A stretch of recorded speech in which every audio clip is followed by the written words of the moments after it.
Rádio Rio de Janeiro, a emissora da fraternidade, passa a apresentar Luz na Penumbra, programa que leva ao seu coração a mensagem da doutrina espírita.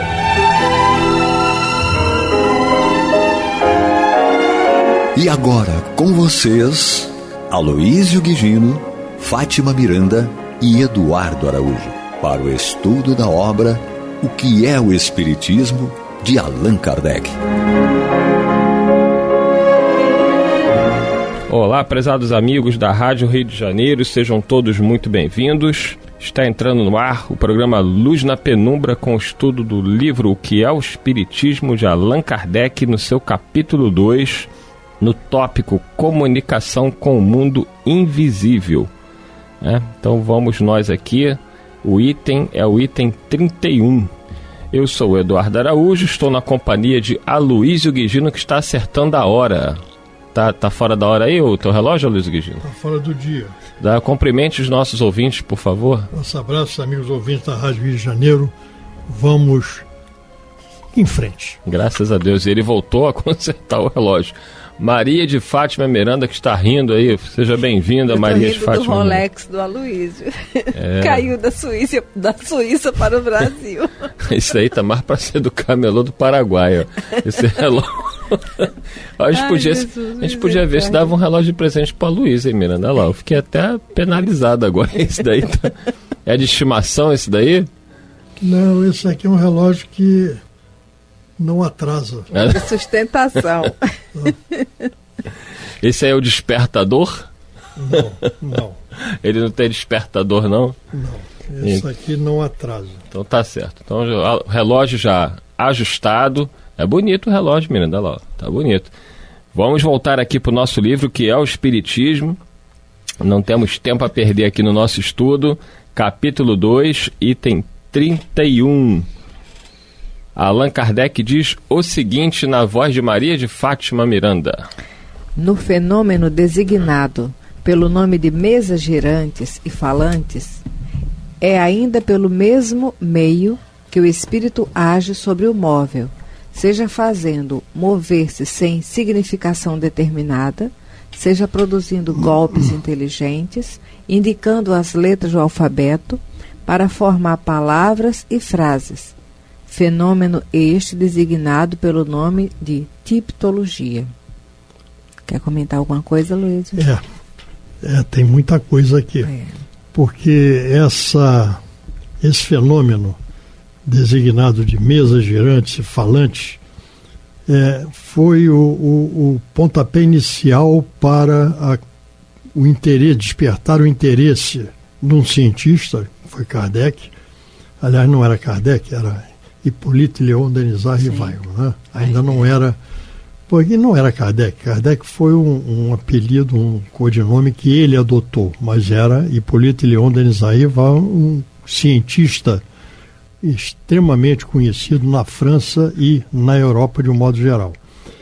E as mesas girantes têm exatamente esse significado da ação do fluido de um espírito desencarnado, combinado com o fluido emitido por um médium de efeitos físicos que atuam sobre objetos e levantam, abaixam, giram, fazem qualquer coisa dessa.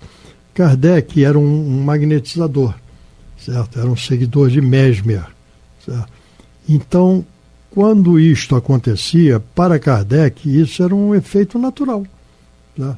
Porque era o magnetismo que estava sendo aplicado ali e fazia com que essa mesa se levantasse, girasse, caísse, se espatifasse e vai por aí afora. Mas no momento em que essas mesas tornaram-se falantes, isto é, responderam a perguntas, Kardec parou e falou: ora, todo efeito tem uma causa.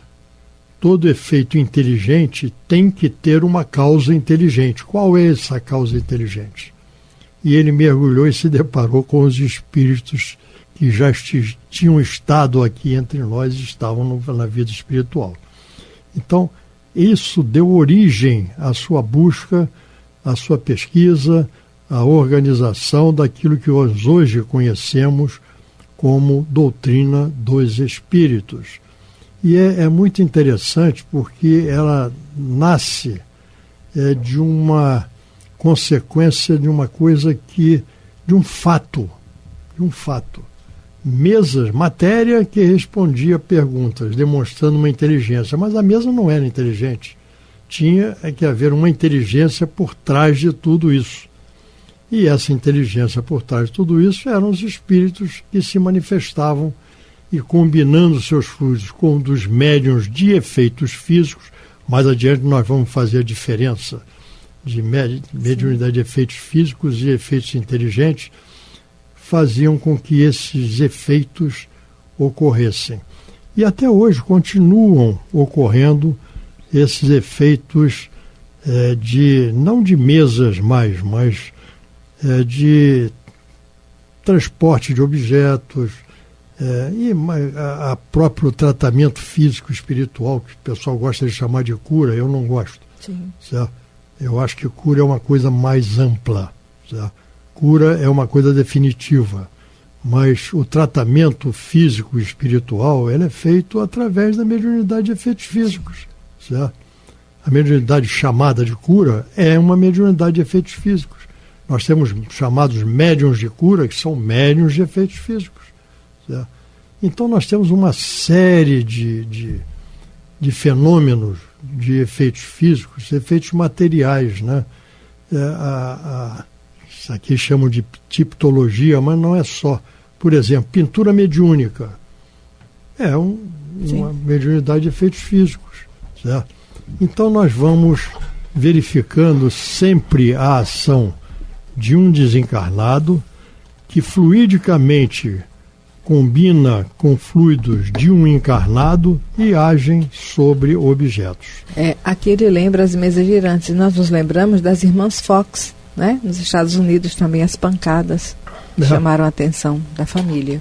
Aí ele continua: a mesa não é senão um instrumento de que ele então se serve, como faz com o lápis para escrever, dando-lhe vitalidade momentânea pelo fluido com que a penetra, mas não se identifica com ela. Quer dizer, atua, não é, na mesa, porque a mesa é madeira, quer dizer, o perispírito é algo bem que transcende tudo isso que é físico. E no caso da madeira, que já está numa situação de matéria inerte, os espíritos de alguma forma envolvem a madeira com a sua energia espiritual, via perispírito, é quando acontecem os fenômenos. Eduardo? Nós vemos isso acontecer, a gente está falando de mesa, né, porque eram as mesas girantes, mas quantas pessoas relatam nas suas casas fenômenos de objetos que se movem? O princípio é o mesmo. Do mesmo jeito que eles faziam para mover uma mesa, eles podem, e eu imagino que deva ser uma situação bastante complicada. Eu lembro que eu morei numa casa, e em cima da casa que eu morava, a casa era vazia, não tinha ninguém. Mas aconteceu muitos barulhos na casa, coisas caindo, era uma coisa assim, impressionante, porque não tinha ninguém dentro da casa. Agora, não necessariamente, né, e isso é interessante, tem pessoas que relatam, escutou um barulho na cozinha de coisa caindo e quebrando. Chega na cozinha, tudo arrumado, não tem nada. Quer dizer, eles podem atuar produzindo o som, reproduzindo aquele som de como seria, ou eles podem efetivamente, em alguns casos, derrubar os objetos. É uma situação assim muito delicada. É claro, os espíritos benfeitores às vezes permitem, porque o próprio medo das pessoas da casa vão fazer com que elas busquem ajuda. E é justamente o que os bons espíritos querem, que elas busquem ajuda. E essa ajuda se inicia pelo conhecimento. Tá? Então nós vemos, pelo desconhecimento, qualquer ruído estranho nós atribuímos aos espíritos, quando na realidade pode ser uma dilatação do material pelo calor, ou uma contração, ou coisa parecida. Né? Melhor, nem tudo o que acontece é oriundo da atividade espiritual. Tem sempre que se buscar como primeira explicação uma causa natural. Você tem que descartar uma causa natural, né? Um móvel estalar, como disse o Aloysio, é muito comum, né? Muitas casas você vê móveis que estalam, até pessoas que têm rebaixamento de teto, isso acontece também, esses barulhos. Mas são barulhos naturais que se repetem continuamente sem nenhum significado maior. Quando é uma atuação espiritual, a pessoa percebe. Esse parágrafo seguinte aí é muito interessante. Vamos a ele? Vamos a ele. As pessoas que, presas de emoção, vendo manifestar-se-lhe um ser querido, abraçam a mesa, praticam um ato ridículo, porque é absolutamente o mesmo que abraçar a bengala de que se servisse o indivíduo para bater. O mesmo podemos dizer relativamente àquelas que dirigem a palavra à mesa, como se o espírito se achasse encerrado na madeira, ou se a madeira se tivesse tornado espírito. A emoção, né? É ignorância, né? Ignorância, e a gente até entende, né? Porque a pessoa, diante daquela emoção de saber que o seu ente querido está ali perto e ela não consegue identificá-lo, acaba identificando ele na mesa que está, né, de alguma forma servindo de intermediária para que ela entre em contato com ele. Mas é como disse Kardec, né, um ato totalmente desproporcional, não tem nada a ver abraçar a mesa, mas é compreensível diante da emoção e da ignorância da pessoa que está ali, que não entende o fenômeno. Era na época que estava nascendo, né? A pessoa não entende o fenômeno. A situação toda. Vamos lembrar que essa obra que nós estamos passando aqui, ela foi editada em 1859, 2 anos após o Livro dos Espíritos, que foi uma revolução. A edição do Livro dos Espíritos provocou uma revolução com conceitos que modificavam muitas coisas, a maneira de nós entendermos os fenômenos, e ainda muito no início, né?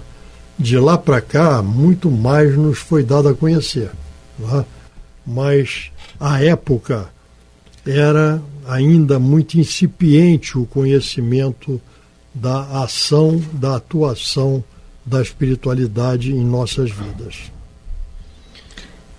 Vamos lá. Por ocasião das comunicações dessa ordem, o espírito não se acha na mesa, mas ao lado do móvel, como faria se fosse vivo. E aí o veríamos se nessa ocasião ele pudesse tornar-se visível. Dá-se o mesmo com as comunicações por escrito. O espírito coloca-se ao lado do médio, dirigindo-lhe a mão ou transmitindo-lhe o pensamento por uma corrente fluídica. Quando a mesa se levanta do solo e permanece no ar, sem ponto de apoio, não é com força braçal que o espírito a suspende, e sim pela ação de uma atmosfera fluídica com que ele a envolve e penetra. Fluidos que neutralizam o efeito da gravitação, como faz o ar com os balões e papagaios. Esse fluido, penetrando a mesa, dá-lhe momentaneamente uma leveza específica. Quando a mesa descansa no solo, acha-se em caso análogo ao da campânula pneumática em que se fez o vácuo. É interessante, né? Ele falando aqui dessa maneira como ele envolve. Eu estava lembrando de um livro de Olindo Amorim, quando ele vai falar sobre levitação. Ele explica e está muito próximo do que Kardec narra aqui, para nos deixar claro como é que fica essa atuação do espírito sobre a matéria inerte. Se nós enveredarmos pelo conhecimento científico, e o espiritismo é ciência espiritual, mas também está dentro do conhecimento da ciência material. Nós verificamos uma coisa, que hoje em dia a ciência diz que na criação tudo é energia. A doutrina dos espíritos diz que tudo é fluido cósmico universal, certo? Que é energia também. Então, todos os corpos existentes são composições, densidades diferenciadas de fluido cósmico universal. E fazendo uma analogia, cada corpo tem a sua densidade, certo? E, por exemplo, se nós pegarmos uma rolha, feita de cortiça, e nós mergulharmos essa rolha num recipiente com água e soltarmos, ela vai à superfície. Por quê? Porque a sua densidade é menor do que a da água na qual ela está mergulhada. Se nós pegarmos um objeto qualquer e o revestirmos por fluidos que sejam de uma densidade menor do que aquele do ambiente onde ele está, ele vai flutuar. Então nós temos aí, certo, essa levitação, certo? Que é nada mais, nada menos do que nós revestirmos de alguma forma um objeto, ou uma pessoa mesmo, certo? Com fluidos que sejam de densidade menor do que aquela do ambiente onde ela está. Então a gente vai começando a entender determinados chamados fenômenos, porque na realidade são fenômenos naturais e são fenômenos que o próprio conhecimento material, físico, nos leva às conclusões de que é uma coisa natural que acontece. E esses fluidos que podem envolver qualquer objeto ou pessoa, eles são uma combinação de fluidos espirituais com fluidos materiais do próprio médium, chamados fenômenos de efeitos físicos, que nós falamos aqui no programa anterior. É muito interessante, né? Kardec fala que os fluidos neutralizam o efeito da gravitação, né? Como os espíritos conseguem atuar, porque a gravitação é justamente essa força, né, que o próprio planeta exerce, é uma força gravitacional sobre os corpos. Tanto é que na Lua, imagina a Miranda na Lua lá voando, né? Porque na Lua não tem a força gravitacional, né? O Aloysio já está visualizando, acho que o nosso ouvinte também está visualizando Miranda flutuando na Lua. Então, assim, os espíritos conseguem, utilizando outras energias, outros fluidos, anular a força gravitacional do mesmo jeito que o Aloysio estava explicando em relação... Não anula, apenas neutraliza. Neutraliza. Porque, se você pegar um balão japonês naqueles, né? Balão grande é proibido, né? Mas na verdade, ela anula momentaneamente, neutraliza, né? Momentaneamente. Porque a força da gravidade é uma lei natural. Ela continua, ela permanece. Existindo. Ela, naquele momento, ela está neutralizada pela atuação de um outro fluido. Exatamente. Né? Que faz com que porque na época chamava muita atenção a mesa, né? Aquelas mesas, não é essa mesa de hoje em dia que a gente tem aí, né? Que é de papel, mas aquelas mesas pesadas, mesas com madeira muito boa, que precisava de pessoas para levantarem aquela mesa. E a mesa simplesmente flutuava no ar aos olhos de todos. E não só flutuava no ar, como ela se movia, ela girava e às vezes descia suavemente. E às vezes se espatifava. Quer dizer, eram fenômenos realmente impressionantes que, apesar de nós colocarmos esse adjetivo impressionante, era tido como uma mera diversão das pessoas à época. Apenas Kardec e alguns outros homens de ciência que tinham mais sabedoria conseguiram ver que por detrás daquele fenômeno tinha que ter uma explicação. Uma inteligência. Porque ou era uma fraude, e esse foi o olhar de Allan Kardec, ele como um cientista, um pesquisador, educador, um homem de ciência mesmo, ele evidentemente que no primeiro momento ele avaliou bastante essa questão da possibilidade de fraude, mas o fenômeno ocorreu sobre os olhos dele. E aquela época tinha, por isso que chama de invasão organizada, porque fenômenos diversificados, não só naqueles locais onde a mesa girava e tinha esses movimentos. Tinha aquele médium inglês, Douglas Home. Pois é. D.D. Home. Isso. Em menininho eu tinha colocado DDH aqui. Vamos lá. E ele flutuava, não é? Então tocava a campainha, quer dizer, ele se jogava da janela e automaticamente a campainha da porta tocava lá e já era ele de volta. Por isso que eu lembrei do Deolindo Amorim explicando levitação, que ele fala dessa neutralização da é um envolvimento por fluidos de densidade menor do que aquele do ambiente onde ele está. Faz com que ele flutue. Vamos lá? Quando a mesa persegue alguém, não é o espírito que corre, porque ele pode ficar tranquilamente em seu lugar e somente lhe dar por uma corrente fluídica o impulso necessário para que ela se mova, segundo a sua vontade. Então, como há uma combinação fluídica, você tem por trás do fenômeno espíritos que têm vontade e que fazem com que essa vontade seja aplicada sobre objetos. Nós estamos falando de fenômenos de efeitos físicos. Nas pancadas que se fazem ouvir na mesa ou em outra parte qualquer, não é o espírito quem bate com a mão ou com algum objeto. Ele lança sobre o ponto de onde parte o ruído um jato de fluido que produz o efeito de um choque elétrico e modifica os sons, como se pode modificar os que são produzidos pelo ar.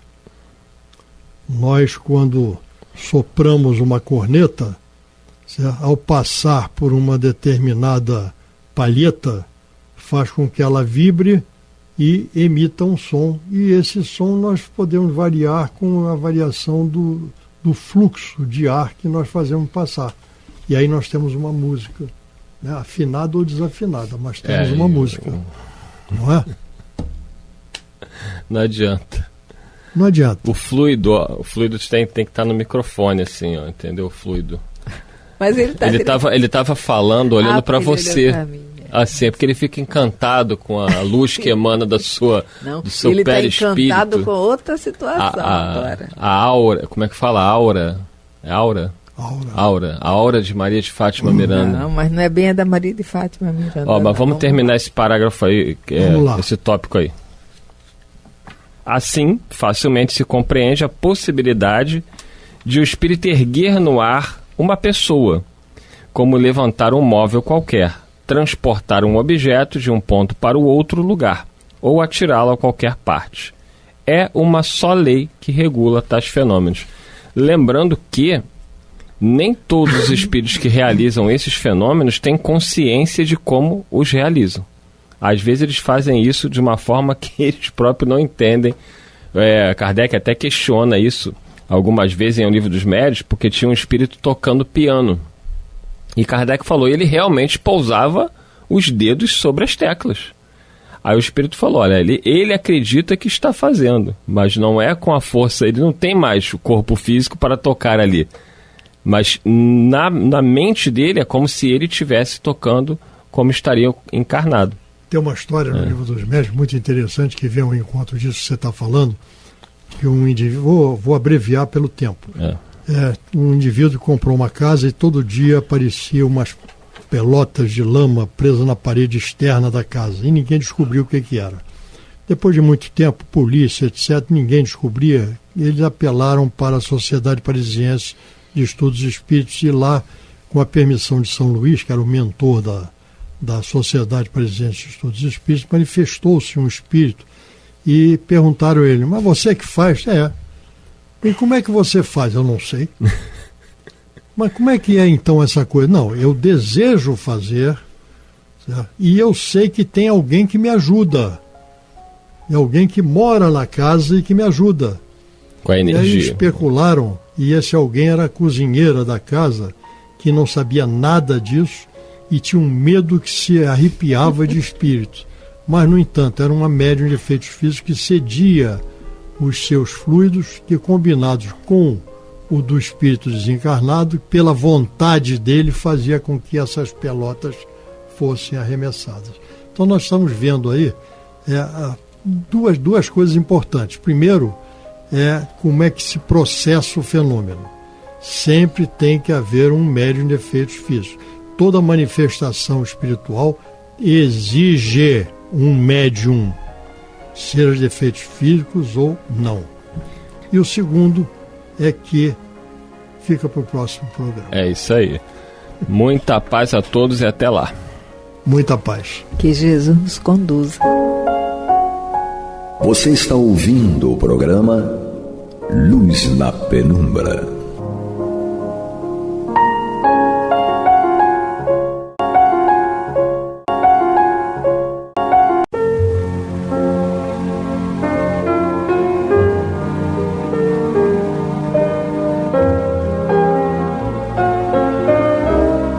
A Rádio Rio de Janeiro está levando ao seu lar e ao seu coração a mensagem consoladora da doutrina espírita, através do programa Luz na Penumbra.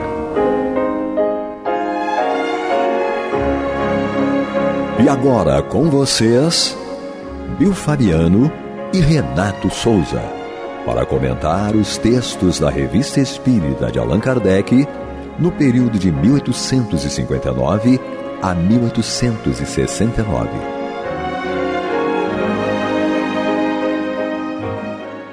Muito bem, prezados ouvintes da Rádio Rio de Janeiro, emissora da Fraternidade. Estamos de volta com o programa Luz na Penumbra, Revista Espírita, ano ímpar. Estamos em outubro de 1859, ainda com meu outro parceiro, Francisco de Assis, por aqui. Francisco, seja bem-vindo, Chiquinho. Mais uma vez, uma ótima noite a todos, sejam todos bem-vindos a este programa. Exatamente, assim como a gente falou, né? No programa passado, o Bill Fabiano está lá resolvendo questões de trabalho, né? Logo vai estar de volta aqui, retomando aqui, né, sua atividade na gravação do programa, tá bom? Enquanto isso, a gente vai tocando para frente aqui, né? Sem dúvida, tá? Bom, vamos nós aqui. A gente está falando do Boletim da Sociedade Parisiense de Estudos Espíritas. O Kardec vem trazendo algumas situações importantes aqui. E a gente vai lendo os parágrafos e vamos comentando à medida em que a gente vai sentindo, né, aqui a necessidade de trazer o comentário a respeito do que ele está falando. Então ele está falando sobre uma reunião, né, em que um espírito foi evocado e não era aquele espírito, né, e tudo mais. E no último programa a gente falou sobre isso, acautelai-vos, verificar se os espíritos são de Deus, né, toma muito cuidado, né, isso, Chiquinho? É importante porque muitos são aqueles que estão à nossa volta, né, e se aproveitam do momento ou até da inexperiência do médium para se utilizar de um nome, né, um renome, né, sim, conhecido. E assim se passar por ele, mas pelo questionamento vai se verificar exatamente de quem se trata. Exato. Então, vamos nós. Eu vou ler mais um pouquinho, depois a gente vai ver aqui se o Chiquinho lê alguma coisa. Né? Vamos lá. Perguntas, né, ao mesmo tempo sobre a análise química da matéria da escrita direta. Nossa, difícil, hein? Olha análise aí. Química, né? Tá vendo? Então... Aí ele vem dizendo, perguntas ao mesmo sobre as tempestades e o papel dos espíritos nos fenômenos da natureza. Ele fala de uma publicação, né, de setembro aqui. Aí vem aqui, em segundo ele fala, evocação do senhor J. Tá? Segundo a carta acima relatada, publicada lá em setembro, né, sob o título de Morte de um Espírita. Então, recentemente, nós fizemos um programa, foi com o Bill, sobre a morte de um espírita, né? Então é só ir lá na playlist, né, do Luz na Penumbra, lá no YouTube, vai lá buscar, vai encontrar lá esse programa lá que nós, né, gravamos sobre essa situação. Então vamos lá, vamos ver o que o Kardec vem falando a respeito disso aqui. Tá? Sexta-feira, 2 de setembro de 1859, numa sessão particular. E aqui ele já separa. No início ele falou de uma sessão geral, aqui ele vem falando de uma sessão particular, né? Privada, né? Até certo ponto. Sim, é do interesse, né? De um grupo limitado. Exato, né? Exato. Então, leitura da ata e dos trabalhos da última sessão. Então, vem lá. Assuntos administrativos, apresentação e admissão de 2 novos membros titulares e de um membro correspondente em Madrid. Comunicações, carta do Sr. Det, reticências, membro da sociedade, na qual cita uma passagem notável extraída da lista de Paris de Mercier. Edição de 1788, 12º volume e intitulada Espiritualistes. O isso? Francês aí tá afiado. Meu Deus, misericórdia. No inglês a gente arrasta um pouquinho, mas no francês eu peço perdão, inclusive. Com certeza. Mas vamos nós. Essa passagem constata a existência, nessa época, de uma sociedade formada em Paris e tendo por objeto as comunicações com os espíritos. Ele fornece, assim, uma nova prova de que o Espiritismo não é criação moderna e que era aceito pelos homens mais recomendáveis. Aí ele continua dizendo, olha, o senhor S. Reticências, né, fez observar a esse respeito que por essa época um chamado Martinez Pascalis fundara a seita dos martinistas, que pretendia também estar em relação com os espíritos por meios que os iniciados se obrigavam a manter secretos. Caramba, hein? Olha, né? Então, ele vem dizendo, carta do senhor doutor B. Reticências, de Nova York. Olha aqui. Que agradece à sociedade pelo título de correspondente que lhe foi conferido e dá interessantes detalhes relativamente à exploração mercantil do espiritismo na América. Não é? E agora vem um parágrafo grande que a gente vai trazer. Vamos lá. Comunicação de várias cartas do Sr. Dunas, membro titular da Sociedade de Sétif, na Argélia, e que contém uma grande quantidade de evocações, das quais várias oferecem um interesse sério do ponto de vista do estudo. Elas constatam que vários médiuns se formaram nesse país e que o espiritismo ali é objeto de uma grande preocupação. Entre os fatos que ele cita, se assinala notadamente o seguinte: um carvoeiro muito pouco letrado, tendo tentado escrever como médium, não obteve de início senão traços irregulares, com os quais encheu sucessivamente 6 páginas, surgindo a ideia de colocar essas páginas uma em seguida das outras. Sobrepostas, né, Renato? Isso, né? Sobrepostas, né? Para você tá sobrepostas? Aqui eu vi a ideia de colocar as páginas uma depois da outra e achou que os traços correspondavam entre si. Sim, aí depende, porque cada livro tem uma tradução, né, e tudo, né? Surgindo a ideia de colocar essas páginas uma em seguida das outras, se verificou que todos esses traços concordavam entre si e formavam um conjunto.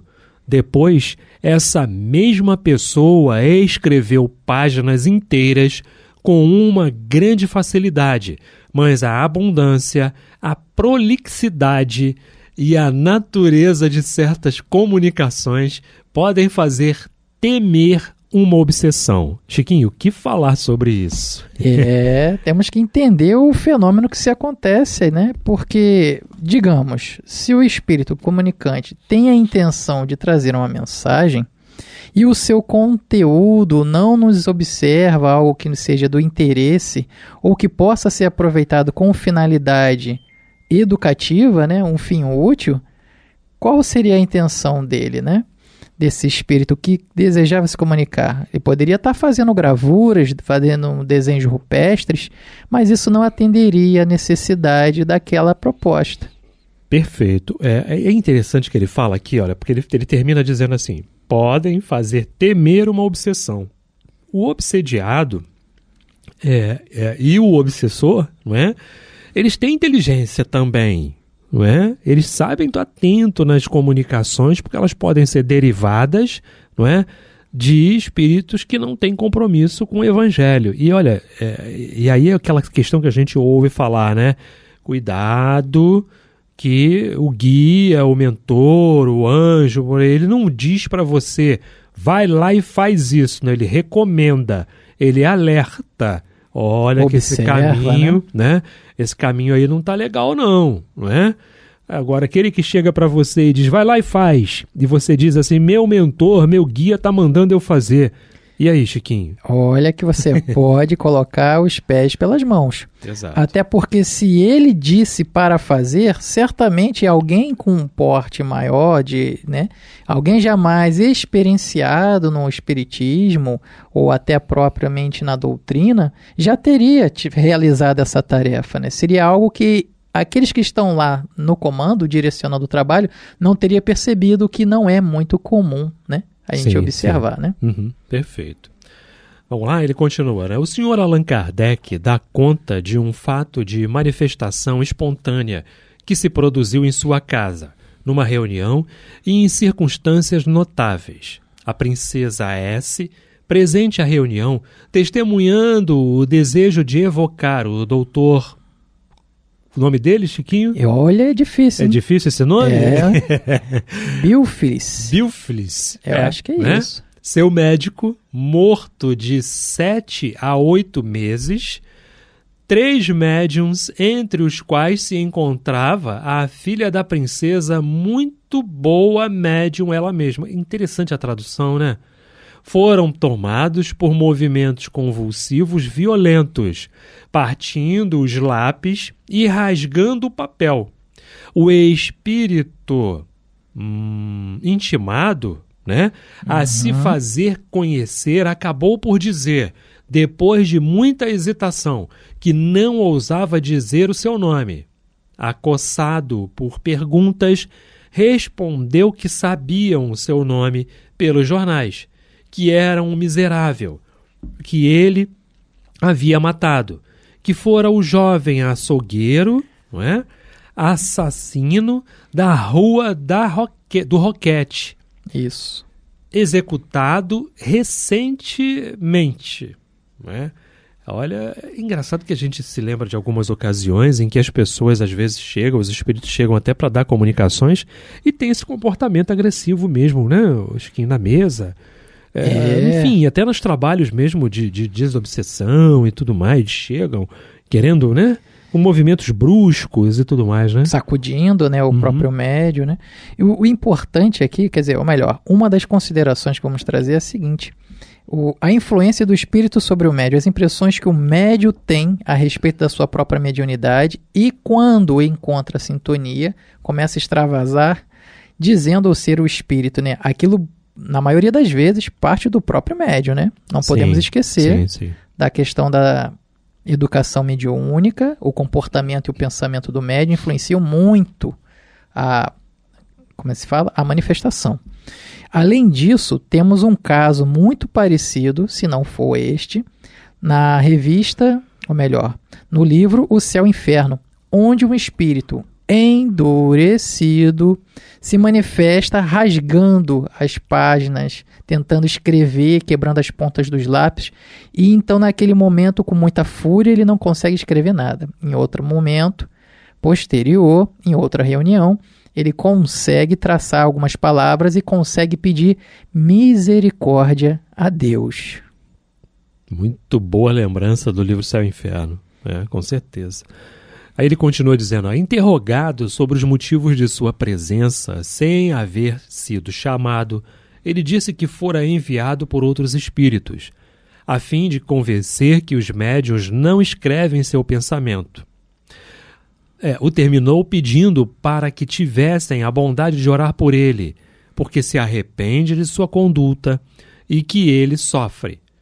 Com a promessa que lhe foi feita de aceder ao seu desejo, e depois de lhe dar alguns conselhos, se retirou. O doutor, esse doutor aí, Bílfilis... difícil o nome. É difícil o nome. Veio então, e respondeu com muita calma e lucidez as diversas perguntas que lhe foram dirigidas. Essa comunicação foi, com efeito, uma prova manifesta da independência dos médiuns, porque todos os membros da reunião estavam preocupados com a evocação do doutor, e ninguém pensava nesse homem, que veio surpreender todo o mundo em se manifestando por sinais idênticos nos 3 médiuns diferentes que não tinham à mão nem cartões, nem pranchetas. Leitura de uma comunicação espontânea obtida pelo Sr. R., membro da sociedade, sobre a antiguidade das crenças espíritas e as marcas que elas deixaram em todas as religiões, publicada adiante. Antes da gente ler, eu só queria voltar lá naquele parágrafo que eu estava aqui meditando sobre ele, as manifestações nos 3 médiuns diferentes que não tinham à mão, né, nem os cartões para escrever, não é? Olha, é interessante como é que a descarga fluídica, né, foi e ele dispersiva, foi né? dispersiva e precisou dos 3 médios até para segurar aquilo ali, né, Chiquinho? A gente não pode esquecer que a gente carrega as vibrações, né, as lembranças, né, as rememorações e os sentimentos nos fortalecem. Tanto é que se a gente utilizar muito bem as nossas energias para a prática do bem, os frutos são nítidos, né, e nos causam impressões salutares. Vamos fazer aqui uma pequena lembrança. No filme Ghost, havia um fantasma, entre aspas, um espírito, né? Um ghost. Que se colocava dentro dos vagões. Exato. E ele falava, saiam do meu trem. Quem lembra do filme Ghost vai lembrar desse momento. Uhum. Então ele arrancava os jornais, empurrava chapéus, empurrava as pessoas. Como ele fazia aquilo? Ele se utilizava de uma energia, de um sentimento de raiva e expulsava aquela energia naquele instante, daquele ato. Então, a consequência era visível no mundo físico, né? Os jornais voavam das mãos das pessoas, os chapéus caíam. Então, o nosso Sam, né? Aquele que é o protagonista, vê aquilo, fica interessado em como aprender a manipular a matéria, né? No físico. Engraçado que ele diz, vem de dentro. Ele fala para o Sam, né, que é o Patrick Swayze, ele fala assim, olha, vem de dentro, né? E aí você pensa assim, como é que o espírito vai dizer assim, vem de dentro, não é? Ele, espírito, né? Ele perispírito ali, é de dentro. Então, quando ele fala é de dentro, ele fala de quem, Chiquinho? Da emoção, né? Das emoções, né? Dos sentimentos, perfeito, né, que ele traz ali. Perfeito, isso aí. Muito bom. E aí, olha, vamos nós aqui. Estudos, evocação de private, né? Eu estou falando em inglês, olha só. Pois é, aí é francês, né? E é francês, né? Enfim, dessa, né? É uma revista, né? Aqui alguma publicação que ele vem trazendo, enfim. Evocação do Ávaro milionário de Lyon, conhecido sob o nome de Pai Crepin. É por aí mesmo, Renato. Eu não sei dizer, mas concordo. É isso aí. Tá lá, né? Isso, enfim, de Anglemont, né? Isso. Privat de Anglemont. Melhorou? Melhorou, Pardal? Agora sim, né? Pardal agora. Melhorou muito. E aí ele vem dizendo, sexta-feira, 9 de setembro de 1859, outra sessão geral. Agora sim, uma sessão aberta, uma sessão aberta, né? Leitura da ata e dos trabalhos da última sessão. Comunicações. Leitura de uma comunicação espontânea obtida pelo senhor, o Visconde d'H. Reticências. Médium recentemente formado e transmitida pelo senhor D, membro da sociedade. Não é? Ele vem dizendo, outra comunicação espontânea obtida pelo mesmo da parte do doutor Olivier, que se apresentou sem ser chamado. Essa comunicação tem sido muito importante, que ela mostra esse espírito em uma situação idêntica à de Voltaire, tal como este a descreveu em suas confissões, publicadas na revista do mês de setembro. Ele duvida de tudo, mesmo de Deus. Ele erra e não encontra ninguém para o esclarecer, o que o mergulha numa ansiedade tanto mais penosa quando não lhe vê o fim. As palavras de consolação que o médium lhe dirigiu parecem ser, para ele, um rasgo de luz e um alívio. Ele se propôs retornar.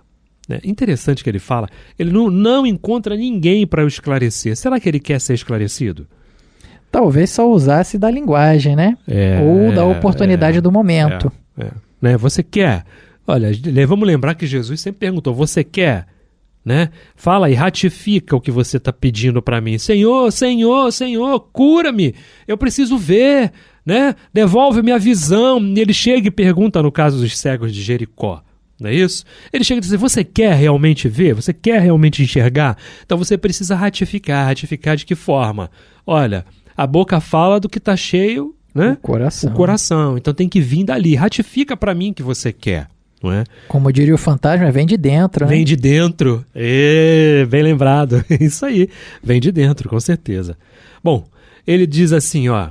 O senhor Allan Kardec dá conta de um fato notável da obsessão da parte de um espírito brutal, antigo carreteiro, sobre a pessoa do senhor C, muito bom médium. Esse fato confirma, por outro lado, a possibilidade dos lugares assombrados por certos espíritos. Peraí, vamos ver se a gente entendeu mesmo aqui? Vamos lá. Vamos ver se a gente entendeu isso aqui? Hein? O senhor Allan Kardec dá conta de um fato notável da obsessão da parte de um espírito brutal, antigo carreteiro, sobre a pessoa do senhor C, muito bom médium. Poxa, mas peraí, um bom médium sofrendo obsessão? E ainda, né? Foi isso que eu entendi. Pois é. Não foi isso que ele está dizendo aqui, Chiquinho? Como é que pode, né? Como é que pode? Agora vamos colocar na situação. Ele desencarnou, excelente médium. Ele está concluindo que o espírito, o médium, sim, foi encarnado um bom trabalhador. Uhum. E relata o comportamento dele. Como é que era? Brutal. Exato. Caramba. Olha a contradição nítida, né? E aí, que afinidade guardava nessa relação aí? Né? Nessa simbiose. Guarda alguma relação, não é? Com certeza. Enfim, vamos ver mais pra frente o que algo vai ser mais esclarecido. Vai né? trazer mais esclarecimento aqui. Vamos lá, dá tempo ainda.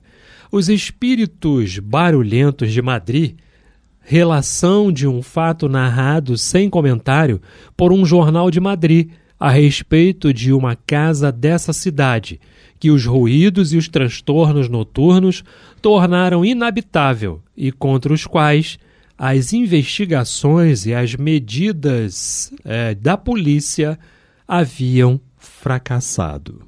Barulhentos, né? Então, perfeito. O que é interessante perceber é o comportamento, né? As energias impregnadas nesse ambiente.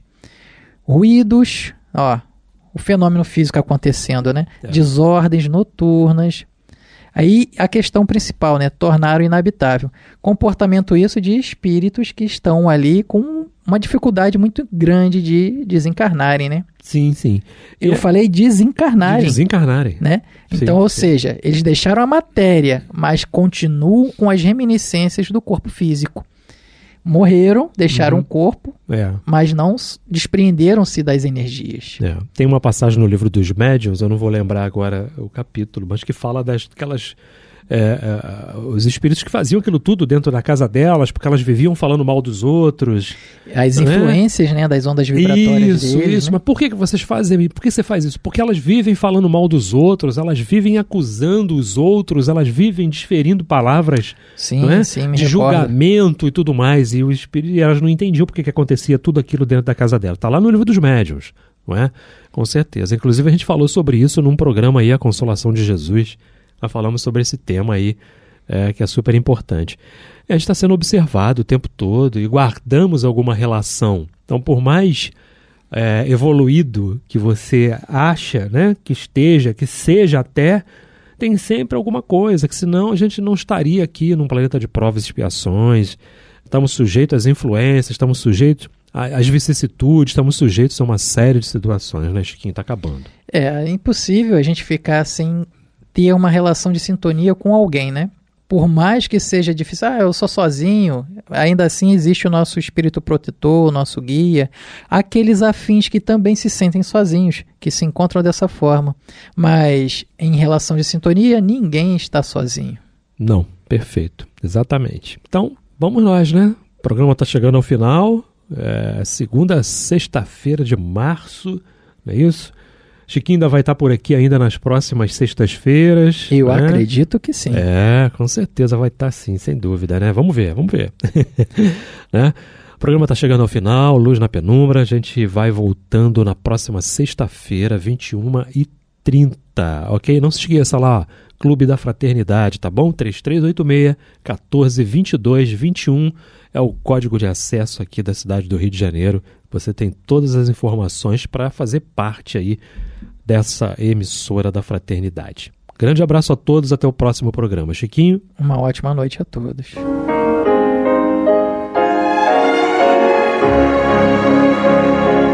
E vamos ouvir agora a prece de encerramento de nosso programa, na voz de Geraldo de Aquino. Jesus, dá-nos coragem para a luta, piedade para os insultos e misericórdia para as injustiças e ingratidões. Limpa nossa alma de inveja e ambições mesquinhas, de ódio e de vingança o nosso caminho. E que dentro em pouco, ao recolher-nos de novo ao calor do nosso leito, para que o sono nos dê a paz e o esquecimento das tristezas humanas, possamos sentir, Senhor, no mais íntimo de nosso ser, a doçura indefinível do Teu amor e a grandeza incomparável da Tua divina presença. Que assim seja.